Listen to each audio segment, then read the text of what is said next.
Hi everyone, আশা করি সবাই ভালো আছেন। আজকে শেয়ার করছি একটা বরবটি ভর্তা।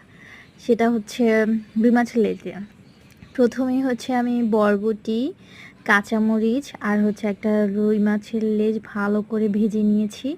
এটা ভালো করে ভাজতে হবে, কড়া করে রুই মাছের লেজটা বিশেষ করে। আর বরবটিটা ততক্ষণ পর্যন্ত সিদ্ধ করতে হবে যতক্ষণ পর্যন্ত না না না সরি ভাজতে হবে যতক্ষণ পর্যন্ত না এটা সিদ্ধ হয়।